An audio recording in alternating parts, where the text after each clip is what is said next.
Colson Whitehead's The Underground Railroad and the Nickel Boys earned him multiple prestigious accolades, but it didn't come without a price. Whitehead, 50, became the first author to win Pulitzers for consecutive works of fiction.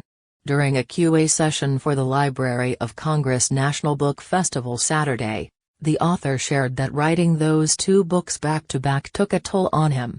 "I usually write a more serious book and then a lighter book with more jokes," Whitehead said.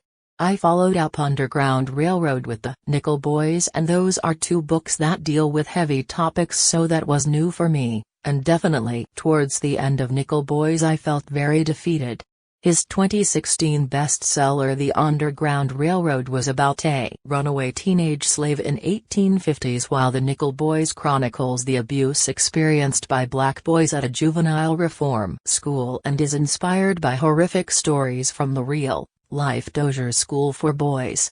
"I think if I was angry or sad every day I couldn't create art, so the subject of slavery and the subject of the abuse in the reform school had to be held at a distance on a day-to-day basis," Whitehead said. The author, who is also a winner of the Library of Congress Prize for American Fiction, added that he tried watching 12 Years a Slave while writing Underground Railroad for some references he could add to his story, but he was unable to finish the movie due to the horrors the enslaved people experienced. "I couldn't watch it," Whitehead said, noting that he could write about the abuse and plantation brutality. "I could put it on the page every day, but I couldn't see actors going through what I was describing, it was too painful." Whitehead said the last 6 weeks of Nickel Boys were very hard because he was so invested in their story, and though the book isn't a direct historical representation, he felt a duty to the real-life survivors of the school not to mess up their story.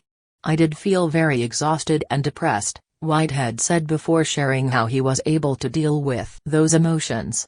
The author said his form of self-care includes playing video games, cooking, grilling and smoking meat, and goofing off. And though both The Underground Railroad and The Nickel Boys were about heavy topics, Whitehead said all books come with their own difficulties when it comes to writing them. "They're all pretty hard. This book is hard because you're broke.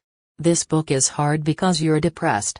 This next book is hard because you're broke and depressed," Whitehead said, noting that he tries to adapt to whatever the conditions are on the ground. More, The Nickel Boys author Colson Whitehead to be honored by Library of Congress.